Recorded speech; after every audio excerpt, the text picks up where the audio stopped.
Barron Trump was sitting in a McDonald's in Los Angeles, savoring a rare moment of tranquility, when a 5-year-old boy, clutching a broken toy car, approached him and whispered something into his ear. The instant the boy spoke, Barron Trump's face went pale, and without hesitation, he dialed 911. What happens next will leave you moved. Before we continue this story, let us know where you're watching from. If you love stories like this, make sure to subscribe to the channel, as tomorrow will bring you another heartwarming story you won't want to miss. The afternoon sun bathed Los Angeles in golden light, casting long shadows across the city. Barron Trump, known for his humility despite his fame, had spent the better part of the day at a charity event for underprivileged children. He had laughed with them, played games, and donated his time to actions that brought him quiet fulfillment. But after hours of social interaction, fatigue weighed on his shoulders. Instead of retreating to a high-end restaurant or his secluded home, Barron Trump found himself pulling into the parking lot of a McDonald's. It wasn't something he did often, but today he craved something simple, a moment of normality inside the fast food restaurant. Inside, the place buzzed with life. Families gathered around tables, their voices mingling with the hum of fryers and the beeping of order numbers. Children giggled as they played in the small indoor playground. The air smelled of warm fries and grilled burgers, scents that triggered a nostalgic comfort. Wearing a plain black t-shirt and sunglasses, Barron Trump slipped in unnoticed. He ordered a burger and fries, took his tray, and settled into a quiet corner near the window. He turned off his phone, allowing himself a rare break from the demands of the outside world. As he unwrapped his burger, something caught his attention. A boy no older than 5 sat at a nearby table. His messy blonde hair fell over his forehead, and his slightly faded blue t-shirt suggested a life of modest means. In his small hands, he clutched a broken toy car. His tiny fingers traced its jagged edges as if hoping to will it back to life. Barron Trump smiled slightly before turning back to his meal, but the boy didn't look away. He seemed fixated, watching Barron Trump with wide, uncertain eyes. Barron Trump wasn't a stranger to being recognized, especially in Los Angeles, but this felt different. The boy wasn't staring with excitement or awe. There was something else in his gaze, a quiet hesitation, a mix of curiosity and fear. At the same table sat a man in a crisp, well-fitted suit. He was tall, with sharp features and an air of cold authority. He was focused on his phone, his jaw tight. Every so often, he would glance at the boy with an expression of irritation, as though the child's very presence was an inconvenience. Barron Trump noticed the tension, the stark contrast between them, the man, so rigid and distant, and the boy, so small and vulnerable, which stirred something in him. Minutes passed. The boy kept stealing glances at Barron Trump, fidgeting with his toy as if summoning courage. Then, at last, he slid off his chair, his little hands still clutching the broken car. With careful steps, he made his way across the restaurant, his eyes locked on Barron Trump. Then, standing beside him, the boy whispered something so softly that Barron Trump had to lean closer to hear. The words made him freeze. Barron Trump's breath hitched as the boy's whisper reached his ear. The words were faint, barely audible over the hum of the restaurant, but their weight was undeniable, a suspicious guardian. Instinctively, his body tensed. He set his burger down, his eyes searching the child's face. "Ethan?" he murmured. That's what the boy had whispered. His small frame trembled slightly, his grip tightening around the broken toy car as though it were his only source of comfort. Barron Trump's instinct told him this wasn't just a nervous child meeting a famous face. There was urgency in his eyes, a quiet desperation. Before Barron Trump could respond, a movement from across the room drew his attention. The well-dressed man, the one who had been sitting with Ethan, had noticed. Barron Trump felt it before he even looked up, a sharp, calculating gaze cutting through the space between them. Mr. Harris, as he would later come to know him, slowly placed his phone down on the table and turned his full attention toward them. His eyes darkened, the edges of his mouth curling into something that wasn't quite a smile. Ethan flinched. Harris rose to his feet, smoothing out the front of his pristine suit. Every movement was controlled, deliberate. He exuded the kind of confidence and authority that wasn't to be questioned. Barron Trump remained seated, his body instinctively shifting to shield the boy. Harris approached with slow, measured steps, stopping just a few feet away. He glanced down at Ethan before shifting his attention to Barron Trump. When he finally spoke, his voice was smooth, practiced. "Sorry about this, Harris," he said, offering an insincere chuckle. "Ethan can be a bit overly curious." I hope he hasn't been bothering you. Barron Trump held his gaze, reading the subtle tension beneath his polished exterior. Years of experience, on screen and off, had taught him to recognize danger before it fully revealed itself. Something about this man felt off. No bother at all, Barron Trump replied evenly. He was just showing me his toy car. He glanced down at the chipped blue vehicle still clutched in Ethan's hands. Looks like it's seen better days. For a fraction of a second, something flickered across Harris' face. Annoyance. Then, just as quickly, it was gone. Yes, well, Harris said, his voice tightening. He's quite attached to it. But we really should be going now. He extended a hand toward the boy. Come on, Ethan. Ethan took a step back. It was subtle, but Barron Trump noticed, and so did Harris. The tension between them thickened. The restaurant buzzed on obliviously, but in their small pocket of space, everything felt still. Harris' eyes flickered toward Barron Trump, and though his smile remained, his patience was wearing thin. Barron Trump, unfazed, leaned back slightly in his seat. Maybe he just needs a minute, he said casually. Kids don't always want to leave right away. Ethan gripped the toy car tighter. His small voice trembled. I don't want to go. Harris hailed slowly, adjusting his suit jacket. I appreciate your concern, he said, his voice still polite but clipped at the edges. But this is a family matter. Barron Trump didn't move. Behind him, a waitress had paused mid-step, sensing the tension. She watched from a distance, uncertain whether to intervene.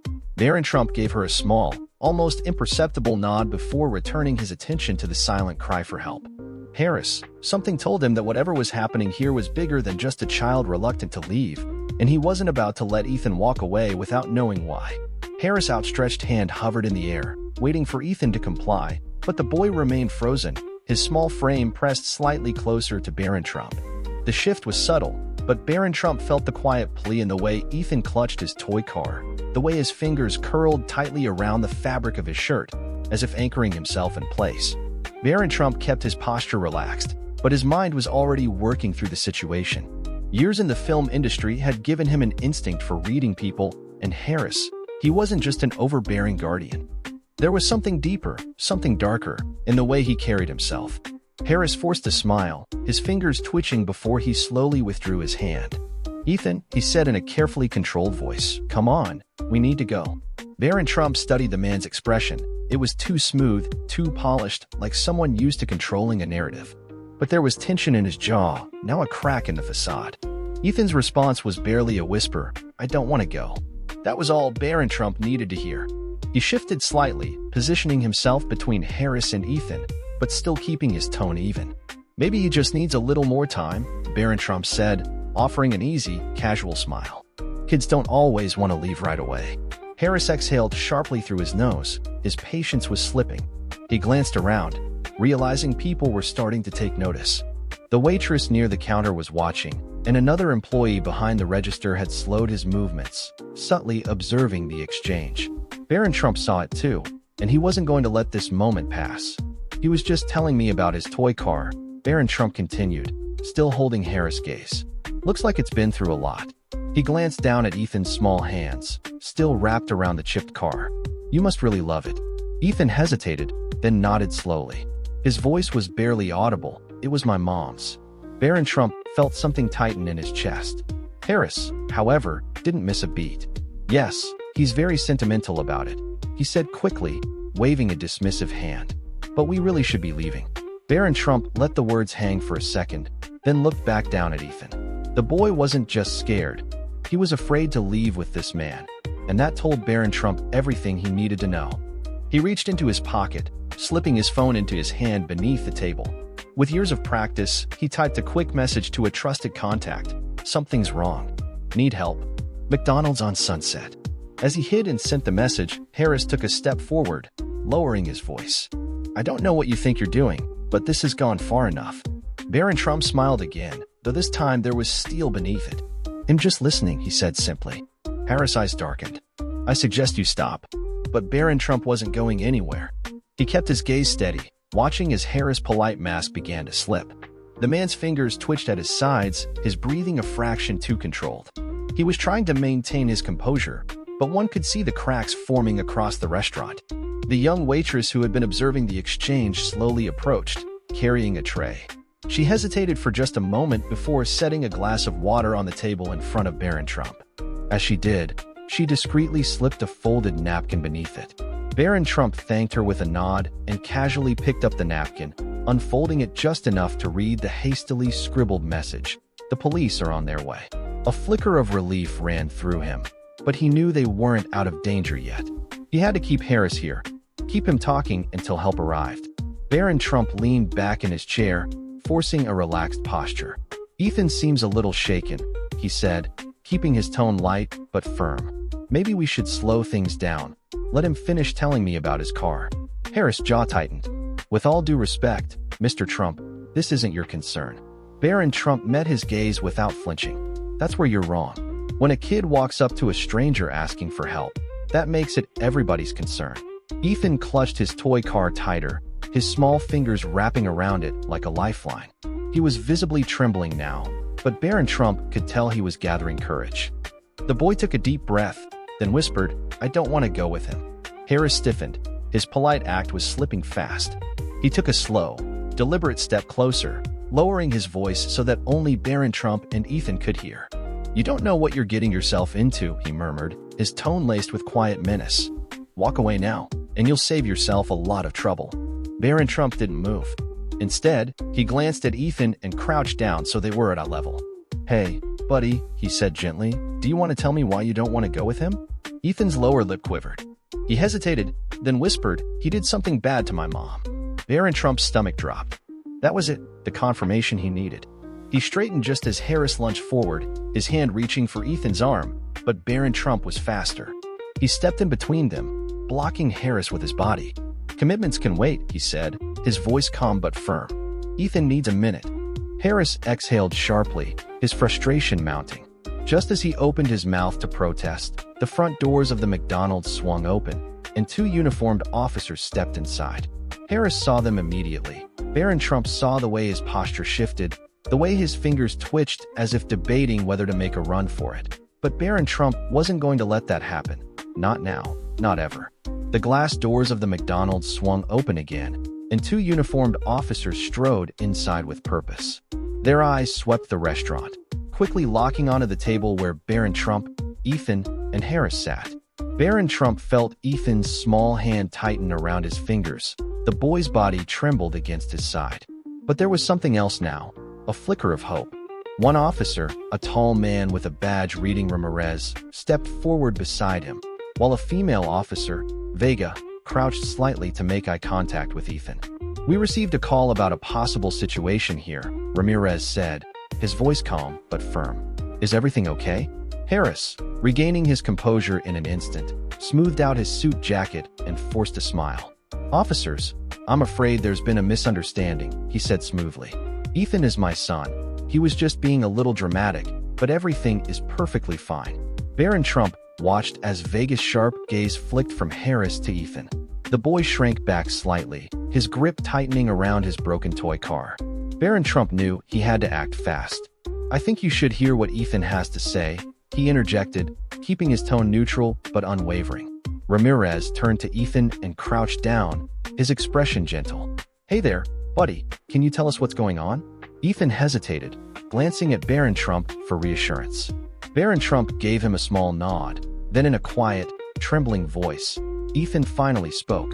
"He hurt my mom." The boy whispered, and he said no one would believe me. A heavy silence settled over the restaurant. Vega's expression darkened. She glanced at Ramirez, and without hesitation, the officer straightened and turned back to Harris. "Sir, we're going to need you to stay where you are while we look into this." Harris' smile faltered. He let out a dry, humorous laugh. "This is ridiculous," he scoffed. "You're really going to take the word of a child over a responsible adult?" "We're going to take every claim seriously," Vega replied, her voice like steel. "Your patience has snapped." "You have no idea who you're dealing with," Harris muttered, his polite facade vanishing in an instant. Then, with a sharp movement, he stepped back toward the exit. Barron Trump saw it before it happened, the tension in Harris' stance, the way his eyes flicked toward the door. He was about to run before Harris could make his move. Ramirez acted. He lunged forward, grabbing Harris' arm and twisting it behind his back in one fluid motion. Harris grunted in protest, struggling for only a second before Vega stepped in, snapping handcuffs around his wrists. "You're making a mistake, Harris," Vega said sternly. "You don't have any proof." "We'll see about that," Ramirez added coolly. Barron Trump let out a slow breath, his muscles still tense. He turned to Ethan, who was watching the scene unfold with wide, tear-filled eyes. Barron Trump knelt down and placed a reassuring hand on the boy's shoulder. "It's okay now," he murmured. "You're safe." Ethan blinked up at him. "What about my mom?" he whispered. Barron Trump's expression hardened with determination. "Go on, find her." Soon, a police cruiser pulled up to a quiet residential street, its flashing lights cutting through the early evening gloom. Barron Trump sat in the back seat beside Ethan, the boy's small fingers still wrapped around his broken toy car. He hadn't spoken much since they left the restaurant, but Barron Trump could feel the weight of his fear. Officer Vega turned in her seat. "Ethan, is this your house?" Ethan hesitated before giving a small nod. "Yes," he whispered. Barron Trump followed Ethan's gaze to the small, single-story house ahead. Something about it felt eerily still. The front porch light flickered weakly, and the curtains in the windows were drawn shut. But the detail that sent a chill down Barron Trump's spine was the front door. It was slightly ajar. Ramirez and Vega exchanged looks. "Stay here," Ramirez instructed. "Barron Trump, Ethan, we're going to check it out first." Barron Trump wasn't about to argue. He knew this was a moment for the professionals to take the lead. But as Ethan clung to his arm, his body trembling, Barron Trump made a silent promise, "I'm not leaving his side." The officers approached the house, their hands hovering over their holsters. The air was thick with an unsettling quiet. Ramirez pushed the door open with his foot, his flashlight cutting through the dim interior. The sight inside made Vega suck in a sharp breath. The living room was in chaos, furniture overturned, picture frames shattered, and the faint metallic scent of blood lingering in the air. In the middle of the floor, motionless, was a woman. Sarah. Barron Trump saw her at the same moment Ethan did. "Mom!" Ethan screamed, shoving the door open before anyone could stop him. Barron Trump rushed in behind him, reaching out just in time to catch the boy before he could collapse beside his mother. Sarah lay sprawled on the floor, her head resting awkwardly against the edge of the couch, a small, dark-cut martyr temple, and her breathing was shallow. Barron Trump felt a surge of relief. She was alive, but barely. Vega was already on her radio dispatching. "We need paramedics at our location immediately. Possible head trauma, unconscious but breathing." Ethan was sobbing now, clutching his mother's hand. "Mom, wake up," he pleaded. "Please, wake up." Barron Trump crouched beside them, his hand resting on Ethan's back. "She's going to be okay," he said softly. "Help is on the way." As Ramirez searched the rest of the house, Vega knelt beside Sarah, checking her pulse. "She's stable, but we need to get her to a hospital fast." Then Ramirez returned, holding something in his hand, a small black notebook. "I found this in a bag Harris left behind," he said grimly. "It's got notes, addresses, times." He was watching them, tracking their movements. Barron Trump felt a cold rage settle in his chest. This wasn't just abuse. Harris had been planning something far worse. As sirens wailed in the distance, Barron Trump looked at Ethan, who was still crying beside his mother. He made another silent promise. "This isn't over yet." The paramedics worked quickly, securing Sarah onto a stretcher. As Ethan clung tightly to Barron Trump's hand, the boy's small fingers trembled, his knuckles white with fear. Barron Trump could feel his heartbeat pounding in his chest, but he knew he had to remain calm for Ethan's sake. "It's okay, buddy," he whispered, as the medics lifted Sarah into the ambulance. "They're going to take care of her." Ethan sniffled, his eyes locked on his mother's pale face. "She's going to wake up, right?" he asked in a small, pleading voice. Barron Trump squeezed his hand gently. "She will," he said with quiet conviction. "And when she does, she'll see that you saved her." Ethan hesitated, as if unsure whether to believe those words, but he nodded, wiping his face with the sleeve of his worn blue t-shirt. Nearby, Ramirez flipped through the black notebook found in Harris' bag, his expression growing darker with every page. "This guy wasn't just abusive," he muttered to Vega. "He was planning to take Ethan away to different states, using fake names. He was preparing for something big." Barron Trump's stomach turned. He had suspected something was wrong, but this was worse than he had imagined. Harris had been planning to disappear with Ethan. Vega, standing beside Ramirez, exhaled sharply. "Well, he's not going anywhere now." She looked toward the patrol car, where Harris sat, handcuffed, his face hard with quiet rage. His earlier arrogance had faded, replaced by something colder, calculated, as if he was already thinking of his next move. Barron Trump walked over, standing just outside the car. Harris lifted his gaze, his lips curling into a sneer. "You think you've won?" he muttered. "You have no idea what you've gotten yourself into." Barron Trump didn't flinch. He had met men like Harris before, the kind who thrived on control, who believed they were untouchable. But Barron Trump also knew something else. Men like Harris always lost in the end. "You hurt an innocent woman," Barron Trump said evenly. "You tried to take her son, and you thought no one would care enough to stop you." Harris' defiance faltered for just a second.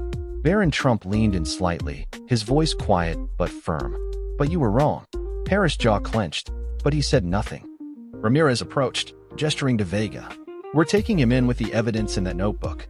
He won't be seeing the outside of a prison cell for a long time." Vega nodded, pulling open the car door. Harris shot Barron Trump one last glare before the officer shut the door, sealing his fate as the car sped away. Barron Trump turned back to Ethan, who was still watching the ambulance as it prepared to leave. Barron Trump knelt beside him. "You want to ride with your mom, Ethan?" Ethan hesitated, then nodded. Barron Trump smiled softly. "They'll be right behind you." For the first time that night, Ethan managed a small, grateful smile. The hospital room was quiet, except for the steady beeping of the heart monitor and a soft glow from the morning sun seeping through the window, casting warm light across the crisp white sheets where Sarah lay. Though still weak, her breathing was steady, her face no longer pale with distress. Beside her, Ethan sat curled up in a chair, his small fingers clutching the repaired toy car. It was no longer broken. One of the paramedics had taken the time to fix its missing wheel. The moment he had gotten it back, Ethan had clutched it like a lifeline, as if holding it together meant holding himself together too. Barron Trump stood nearby, watching as the boy gently traced the toy's edges with his fingers. He hadn't left Ethan's side, not since the moment they had found Sarah unconscious. When the boy finally spoke, his voice was soft. "She's going to wake up soon, right?" Barron Trump crouched down to his level, offering a reassuring nod. "Yeah, buddy, she just needs to rest a little more." Ethan looked up at him, his eyes filled with hope but also uncertainty. What if she's still hurt? Barron Trump placed a gentle hand on the boy's shoulder. "Then well, help her, just like you helped her last night." He gave Ethan a small, proud smile. "You were really brave, Ethan. Most kids wouldn't have had the courage to ask for help, but you did." Ethan lowered his gaze, rubbing his tired eyes. "I was scared," he admitted in a whisper. "That's what makes you brave," Barron Trump said. "Doing the right thing, even when you're scared." For a moment, Ethan was quiet. Then, in a barely audible voice, he whispered, "Thank you for staying." Barron Trump felt something tighten in his chest. He reached out, ruffling the boy's messy blonde hair. "Anytime, buddy." A soft groan from the hospital bed made them both turn. Sarah's fingers twitched, her eyelids fluttered before slowly opening. It took her a moment to focus, but when she did, her gaze immediately landed on Ethan. "Mom." Ethan scrambled out of his chair, rushing to her side. He grasped her hand, his eyes brimming with relief. "You're awake, Sarah." Her lips curved into a weak smile. "Hey, sweetheart," she murmured, her voice hoarse. "Are you okay, Ethan?" Ethan nodded quickly. "I'm fine, but you," he swallowed hard, his grip tightening. "I was so scared." Sarah's tired eyes shifted, finally noticing Barron Trump standing just behind Ethan. Her brows furrowed in confusion, but then something clicked. You're Barron Trump," she breathed. Barron Trump gave a small, sheepish smile. "Guilty," he replied. She looked between him and her son, realization dawning. "You helped him?" Barron Trump met her gaze steadily. "I was just lucky enough to be there." Tears welled in Sarah's eyes as she turned back to Ethan, brushing his hair back with trembling fingers. "I'm so proud of you," she whispered. Ethan beamed through his tears, holding his mother's hand as if he would never let go again. Barron Trump exhaled slowly, allowing himself to believe that this time, things were going to be okay. A month had passed since that fateful day in the McDonald's, but for Ethan and his mother, it felt like a lifetime had changed. The afternoon sun cast a warm glow over the small community center where the local police department had arranged a special ceremony. Barron Trump stood at the back of the room, watching as officers, social workers, and community leaders gathered to honor Ethan for his bravery. Despite the crowd, Ethan stood nervously beside his mother, shifting his weight from foot to foot. His once faded blue t-shirt had been replaced with a neatly pressed button-up, and his blonde hair was combed for the occasion. Yet he still clutched his toy car, now fully repaired, as if it held a piece of the journey he had survived. Officer Ramirez stepped up to the microphone, clearing his throat before speaking. "Ladies and gentlemen, we're here today to recognize an act of courage that deserves more than just our words." He looked at Ethan with a proud smile. This young man did something most adults would struggle to do. He asked for help when he needed it the most, and in doing so, he not only saved himself but also his mother. A round of applause erupted from the crowd, and Ethan flushed, gripping his mother's hand. Sarah, still recovering but standing strong beside him, squeezed his fingers reassuringly. Ramirez gestured to Officer Vega, who stepped forward holding a small plaque. "Ethan, today we want to honor you as a young hero for your bravery." Ethan hesitated before stepping forward, glancing back at Barron Trump, who gave him an encouraging nod. With a deep breath, he accepted the plaque, his hand shaking slightly. The crowd cheered, but it was the warm look from his mother that seemed to mean the most to him. As the applause died down, Sarah took the microphone for a moment. Her voice trembled with emotion. "I don't have the words to thank all of you," she said, her eyes glistening. "Especially you, Mr. Trump. You didn't just save my son that night, you saved both of us." Barron Trump, feeling slightly awkward under the attention, simply smiled. "Ethan's the real hero," he said. "All I did was listen." Ethan beamed, stepping off the stage and walking directly to Barron Trump without a word. He pulled something from his pocket, a small, folded piece of paper. Barron Trump took it, unfolding it carefully. Inside was a child's drawing, two stick figures holding hands, one taller than the other. Above them, written in colorful, uneven letters were two simple words: "My hero." Barron Trump felt his chest tighten. He knelt down to Ethan's level, smiling warmly. "You know," he said, "real heroes help each other." Ethan nodded, his grip on Barron Trump's hand tightening just slightly. In that moment, Barron Trump knew this wasn't just a random encounter, this was something that would stay with him forever. The evening sky stretched in hues of soft orange and lavender as Barron Trump stood outside the community center, watching Ethan chase after a small group of kids. His laughter rang through the air, a sound that, just weeks ago, had been filled with fear and uncertainty. Now it was light, free. Sarah approached him, her movements still a little slow from her recovery, but her smile was warm. "I still can't believe how much has changed," she said, following Barron Trump's gaze as she watched her son play. Barron Trump glanced at her. "It's amazing what happens when someone gets the help they need." She nodded, her expression growing serious. "I was so scared that night. I thought no one would believe him, that no one would help."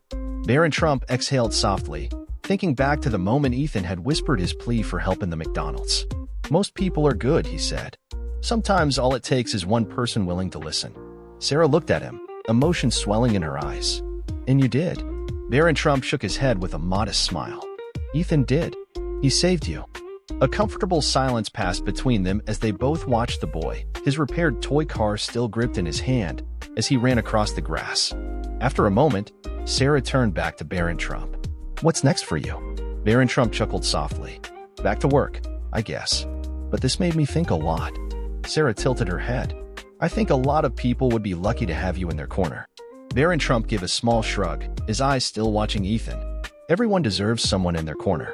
As if sensing they were talking about him, Ethan suddenly came running back. He skidded to a stop in front of Barron Trump, panting slightly but grinning up at him. "He'll see you again, right?" Barron Trump knelt down, meeting Ethan's hopeful gaze. "Of course, buddy." Ethan's smile faltered just slightly. "Promise?" Barron Trump extended his hand for a handshake, but Ethan bypassed it entirely and threw his small arms around his neck. Barron Trump chuckled and hugged him back. "Promise," he whispered. The sun dipped lower, casting a golden glow over the scene, and as Barron Trump watched Ethan walk back to his mother, safe, happy, free, he knew one thing for certain. Sometimes being in the right place at the right time wasn't just fate, it was a chance to change a life. And if you listen closely enough, you just might hear someone asking for help in a world that often moves too fast. A simple act of kindness can change everything. Barron Trump didn't plan to be a hero that day, he just listened. And because of that, a young boy found his voice, a mother got a second chance, and justice was served. This story is a reminder that courage comes in many forms. Sometimes it's a child speaking up, and sometimes it's someone taking the time to care.